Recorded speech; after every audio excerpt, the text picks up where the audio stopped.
Well, no rest for the weary. Less than 24 hours after guiding the UCP to a majority government, Jason Kenney speaking to the media on Wednesday on his first full day as Premier designate. And Kenney vowing to waste no time in delivering on his substantial campaign promises. And we will be a government with a strong mandate to implement the detailed plan on which we ran.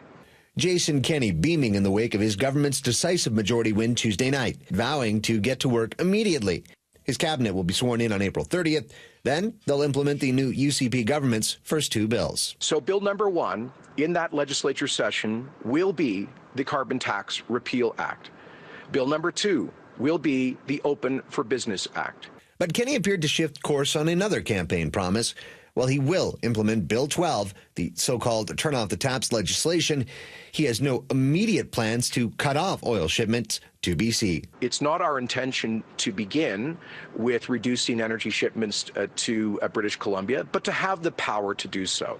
Kenney also taking a diplomatic approach after Quebec Premier François Legault said Alberta had no social acceptability for more pipelines through that province. I disagree with the Premier. The polls in Quebec show that Quebecers prefer to buy and consume Canadian energy to foreign energy imports. Of course, there might not have been a name uttered more frequently on the Kenney campaign trail than that of the Prime Minister.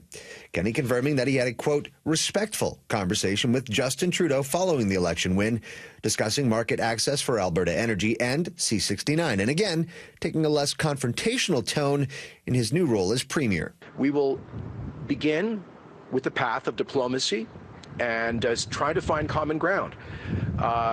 And we hope that we don't need to use more forceful measures to assert Alberta's vital economic interests. Kenney is expected to reveal more details about his plans going forward, all as we near the start of the next legislative session, which is slated to kick off in the third week of May. In Edmonton, Cordy Terrio, City News.